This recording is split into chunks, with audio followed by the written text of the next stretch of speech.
Àti ó wá látọ̀dọ̀ NUJ chairman.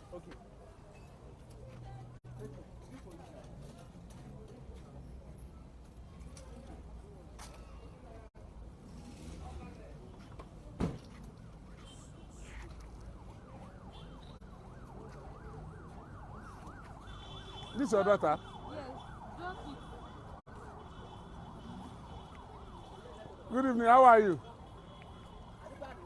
Rama. Ọ̀nlẹ̀, so ti lọ́mọ rẹ. Bold boy, how are you? Ó ti di big boy. Wọ́n mi ò mọ bí ìwọ wà lè wá bá mi. Your mother did well. Ìyá dáadáa níyà ìbọ̀, ó fọ́n bù, ó yẹ kó wá látọjọ́ ẹ̀. So ti ṣe? Nígbà bá ṣe tán, mo ti fẹ́ ṣe tán. Ẹ̀yin èèyàn wa, ẹ jẹ́ kí n máa dúpẹ́ lọ́wọ́ yín, ẹ ṣeun o. Ẹ̀yin tẹ́ kún wa lọ́wọ́ lórí ọ̀rọ̀ ìyá yìí. Madam, ẹ máa sọ̀rọ̀. But mo ní kó bá pe lọ́ọ̀yà ni. Ẹni tí mo ní kí lọ́ọ̀yà.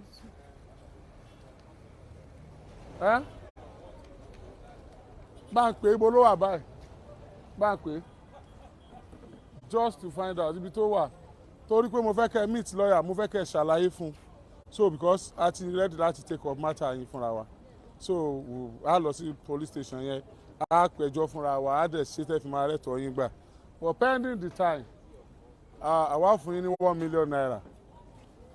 Tẹ́ fi máa ṣe business. So ṣé ẹ lè manage ẹ máa fi ṣòwò dáadáa. So this is 1 million naira check. You want me to give it to your daughter? Yeah, come. Mommy want me to give it to you. This check of 1 million naira. So, hello, cash. Can ma fi say business. So if you need anything, you can still come back to us. Shegbo, see me as your brother, as your family. Shegbo, anything. Shegbo. But this matter, we are fighting it at the court, and we are going to get justice for you. We are going to get justice for you.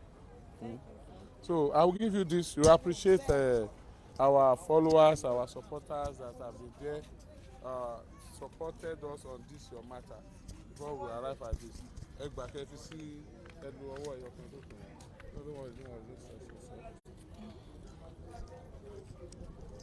Yeah, you can talk now. Wait, it doesn't work that way.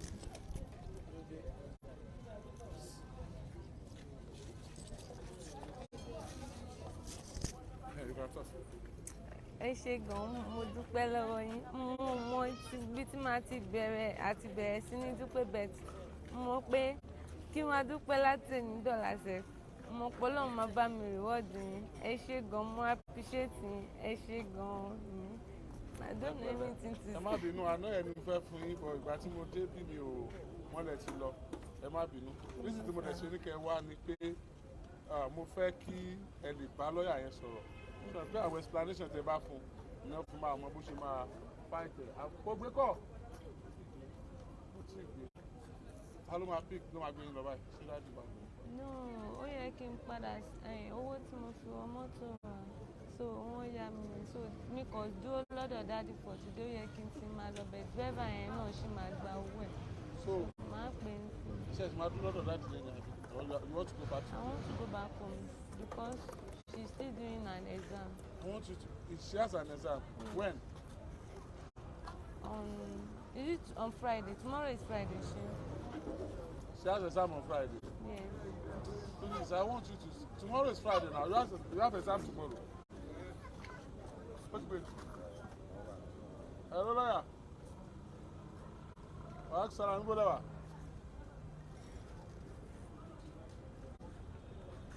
Ẹ ti ń bọ̀ àbí? Ẹ jọ̀ọ́ ẹ máa bọ̀, woman yẹn padà sí Èkó, mo dẹ̀ fẹ́ kẹ́ listing sí ká fi mọ how to pursue that matter. Ẹ ṣé. So you have to wait a bit. It's on its way here. No problem. Ẹ jọ̀ọ́ ẹ ṣàlàyé fún tẹ́yìn bá ṣàlàyé fún wa tán, you can go and rest and leave everyone to God. Okay, sir. No problem, sir. Ẹ bá mi ṣàdúrà fún àwọn tí wọ́n come to your aid tí wọ́n. Ẹ ṣé gan, ẹ̀yin náà ní rí dààmú lágbára Ọlọ́run lórí ọmọ lórí anybody yẹn ní rí dààmú. Ẹ ṣé gan, mo dúpẹ́ lọ́wọ́ yín. So thank you. We appreciate your support. Ẹ̀yin tí ẹ kún wa lọ́wọ́ tó yẹ pé tá a bá ti dé ẹ máa ń dá wa lóhùn. Ẹ̀yin náà ò ní rí ṣòro, ẹ ní rí wàhálà o. Ẹ ṣé adúpẹ́ o, ẹ ṣé gan ni. So someone should help me to push her back to that place. You can stop. Kí ló tún ṣẹlẹ̀ báyìí? A ti ṣe tán bí o.